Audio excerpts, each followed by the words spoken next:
Vous vous retrouvez aujourd'hui face à une décision à prendre, une décision qu'on vous impose. Il y a peut-être un caractère d'urgence. En tout cas, vous sentez une pression telle que vous ne savez pas comment réagir, comment éviter de prendre une décision à la hâte que vous seriez amené à regretter. Alors regardez cette vidéo.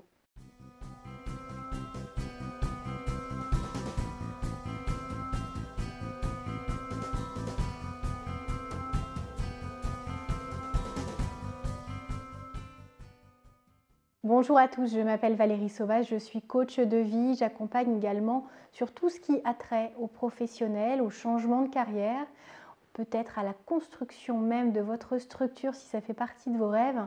En tout cas, vous pouvez me retrouver sur tous les sujets personnels du type confiance en soi, travail du charisme, aisance relationnelle sur le site challengeyourself.fr et me découvrir dans mon côté professionnel et l'accompagnement que je peux proposer aux dirigeants, aux managers, aux élus politiques, également aux entrepreneurs qui se lancent ou qui stagnent dans leur carrière pour l'instant, dans leur évolution d'entreprise et qui ont envie d'appliquer les bonnes méthodes, de connaître les actions à mettre en place pour voir leur business s'accélérer de manière très efficace et rapide. Alors aujourd'hui, un sujet très important, un ultimatum, on peut y être confronté et au niveau personnel et au niveau professionnel et c'est important de savoir comment y faire face et comment on s'est retrouvé dans cette situation. Parce que l'ultimatum a souvent un caractère d'urgence. Alors ce caractère d'urgence, il peut être réel ou il peut être fantasmé. C'est-à-dire que quelqu'un peut vous faire croire qu'il y a un caractère d'urgence. Là, je pars du principe que ça n'est pas vous qui avez fait naître cet ultimatum, mais plutôt qu'on vous met cette pression actuellement et que c'est à vous de prendre une décision. Et dans ce cas-là, ça veut donc dire que le caractère d'urgence, c'est à vous de l'établir, de le réévaluer, peu importe ce que la personne face à vous voudra bien vous dire. Parce qu'elle peut vous mettre une pression folle, vous dire là tu dois prendre une décision maintenant, sinon je prends quelqu'un d'autre. Si la personne face à vous veut vous, elle ne vous mettra pas ce type de pression. Elle va peut-être même utiliser ça comme prétexte parce qu'elle vous connaît et qu'elle sait que vous prenez vraiment le temps de la réflexion et que vous direz donc non à ce type de mise sous pression dans l'urgence de manière inutile. Et donc ça lui donnera une bonne excuse pour vous dire non. Mais dans ces cas-là, mieux vaut le savoir aussi vite que possible plutôt que de continuer une collaboration qui n'est pas transparente dans cet exemple-là que je vous donne.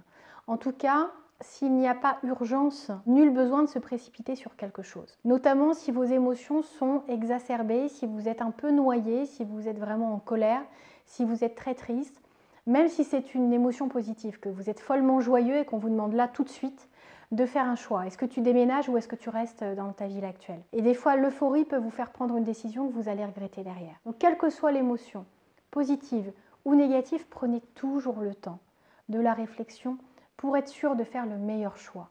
Alors, ça ne veut pas dire qu'il faille besoin d'un temps nécessairement très long pour prendre une décision. Des fois, 1 heure pour réfléchir, ça va vous aider à vraiment laisser retomber un petit peu et vous allez pouvoir y répondre. Des fois, c'est 24 heures, d'autres fois plus longtemps. Ça dépend aussi de l'importance de la décision en jeu. En tout cas, ne laissez personne vous imposer de répondre immédiatement si vous ne disposez pas des éléments, si votre niveau et votre charge émotionnelle sont trop élevés, parce que vous risquez de regretter la décision prise, et si c'est une habitude de domination de l'autre que de vous faire choisir dans la précipitation. Et dans ce terme de choix, vous voyez qu'il y a plus de contraintes et finalement très peu de liberté quant à la décision prise.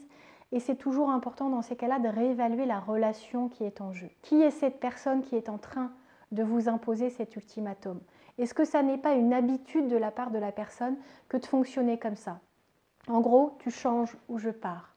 Tu ramènes plus d'argent ou alors je fais ceci.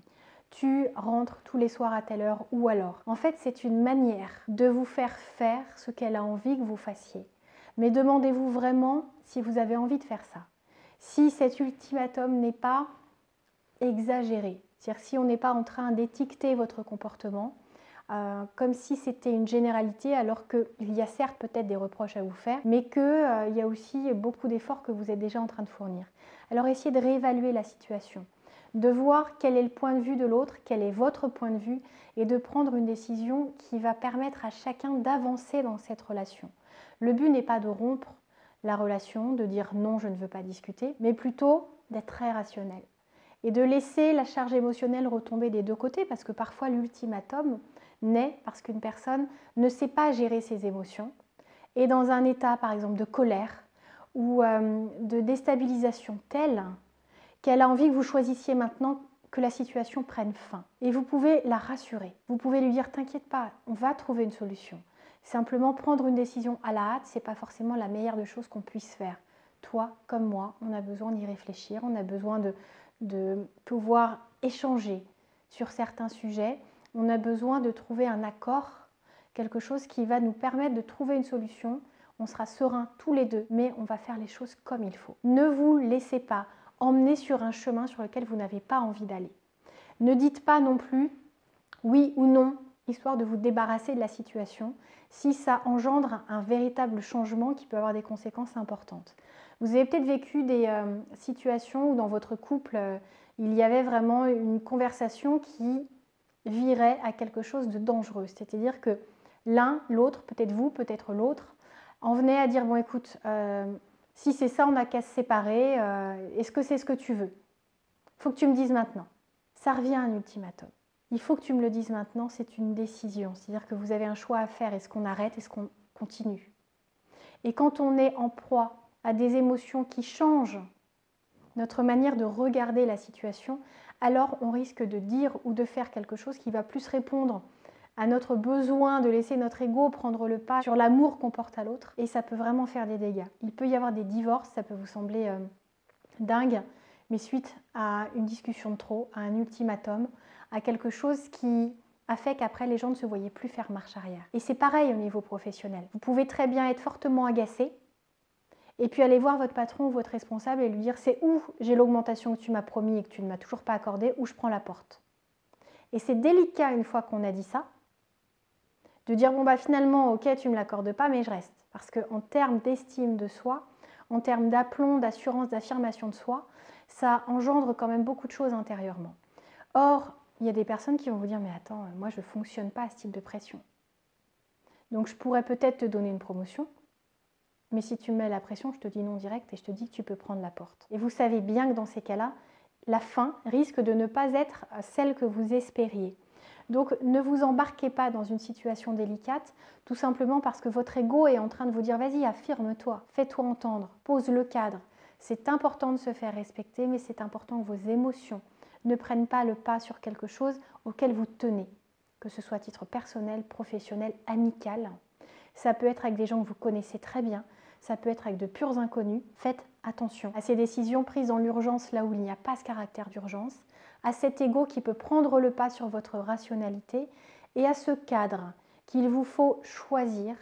Il faut que vous soyez maître de la situation autant que l'autre personne dans l'interaction avec vous-même, de manière à ce qu'aucune dépendance ou domination ne s'installe. C'est très important. Si vous avez besoin d'aide dans ce processus, si vous voulez être accompagné, vous pouvez me retrouver sur le site challengeyourself.fr, et si vous avez plus besoin d'accompagnement à titre professionnel, alors là, rendez-vous sur ambitionsuccès.fr. Je vous dis à très vite.